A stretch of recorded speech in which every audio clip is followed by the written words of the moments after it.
Hello everyone and welcome back to yet another Star Trek Starships collection review. I have something in front of me, in front of you, which I think is super awesome and definitely is high on the cool-o-meter.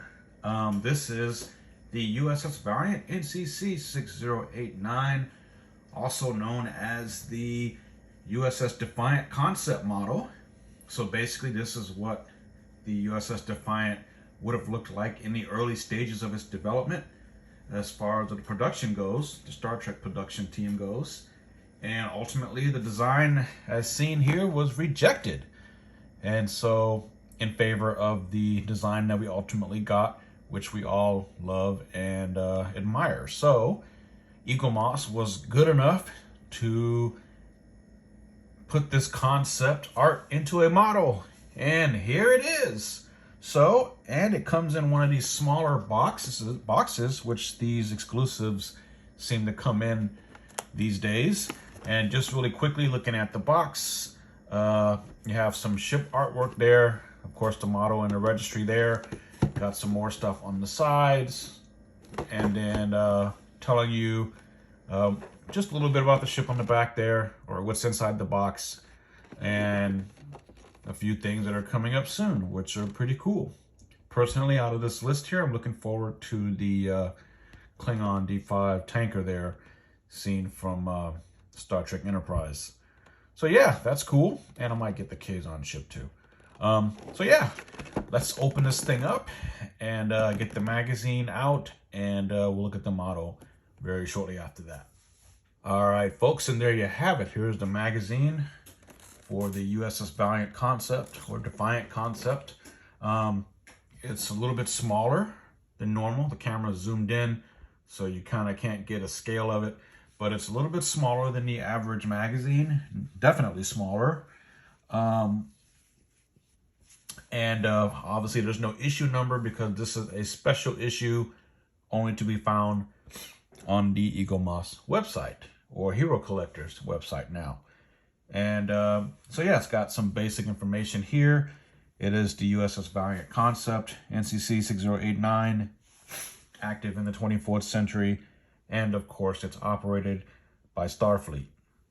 You open the mini magazine, and as with all magazines, the format remains the same. And with a little bit more information here, which I won't repeat for the sake of it this time, but it was designed by Jim Martin. And you turn the page here, and we have a beautiful aft view of the Valiant there, with a little text or history about it, and as well as, of course, the final design of what turned out to be the Defiant docked there at DS9. Turn the page, and got some plan views there. There's no text here on the LCAR side there. Just looking at it, I noticed one thing that seemed perhaps a bit off to me. I don't know if this was a publication error or a production error, but the magazine here states that this is the RAM scoop, but it looks a lot like the deflector dish, which also the Defiant had a deflector dish, or has a deflector dish that looks similar, or if not exactly like this. So I'm wondering if that was just a mistake there. So you got your views here, and you turn the page, and it's a little article on the designing of the USS Valiant / Defiant, telling you about the various phases and the ideas that were tossed around. A lot of these designs have been seen in other magazines and forums before, specifically the DS9 ones, and I do know that a couple of these early designs may have appeared in the Star Trek Deep Space Nine technical manual. Some more concept art and text about it. More concept art and text, and including the concept art of the Valiant here. And here this design a little bit closer to what we ended up getting. And finally, what looks to be a cool section here, the USS Defiant top 10 moments. Obviously, it's showing you in this article probably the best episodes that feature the Defiant itself in action in some form or another. Beginning with the search, obviously, which is the season opener for season 3. You have the Defiant episode, which is the same name, which is also in season 3 with Thomas Riker. And of course, you have Die as a Cast, also season 3 with Way of the Warrior for season 4, Starship Down. You can't forget First Contact, the sole reason the ship was designed for.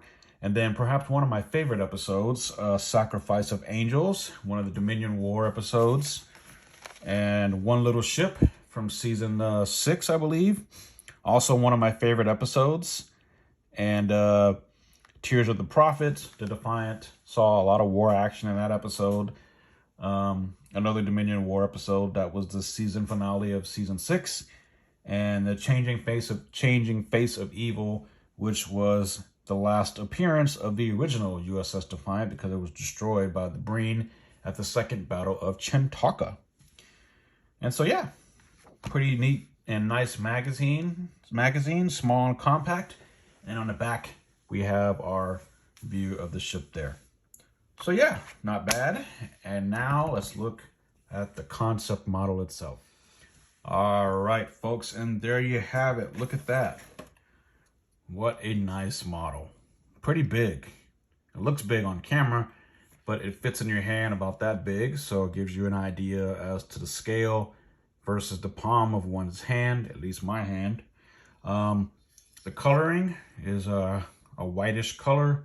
You got some of your more familiar Starfleet stripes and symbols up there. You got right there on the nose, the bow, stripe going down the length of the back. As of course it says USS Valiant, not Defiant, and you got your registry there also. A very cool and interesting design, and you can definitely see all of the elements that would ultimately be incorporated into the final design, design of the Defiant, including this. I'm just gonna call it the deflector dish for the sake of continuity. And then, of course, these impulse engine to warp nacelles. These are actually the ram scoops, I would say, with the pulse cannons right there on the side and with your warp nacelles kind of built in. So this is more of a warship.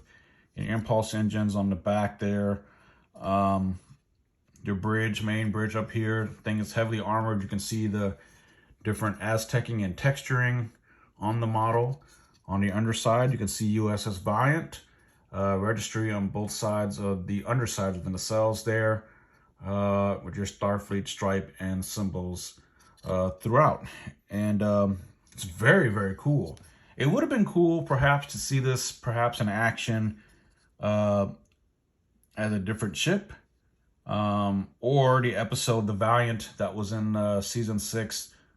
That actually would have been a perfect time to pull this out of, say, the design phase and actually make a model out of it just for the sake of using it. But I can see why they don't, because it looks very similar to the Defiant. And if anything, they could have maybe made this be a new version of the Defiant class, a refitted Defiant class in the distant future, but that ended up not happening, I guess. It's a gorgeous model. I would highly recommend it. I love these concept art or these models based on original concept art and things that never got shown on screen or only maybe referenced in passing. The model is majority metal. Mostly, this is one of the instances where you get a die-cast model. Has a little bit of weight to it. And despite it obviously being a warship design, it definitely has all the classic Starfleet influences. Of course, you have your deflector, your nacelles, your impulse engines, your bridge, your phasers and weapons and all that good stuff. If you're a fan of Deep Space Nine, I would highly recommend this model. This was actually another one of my Christmas presents from a month ago. Or 2 or 3 weeks ago at this point. And I'm just now opening it because life gets in the way. But I am so happy. This is one that I've been wanting for a while. It's been in and out of my virtual cart on the EagleMoss/Hero Collector website.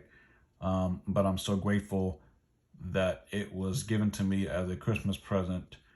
So now I have it here to enjoy and, of course, to share with all of you.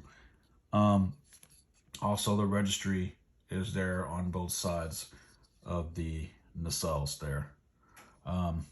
Yeah, it's definitely cool, and I really love this model. I appreciate it for what it is.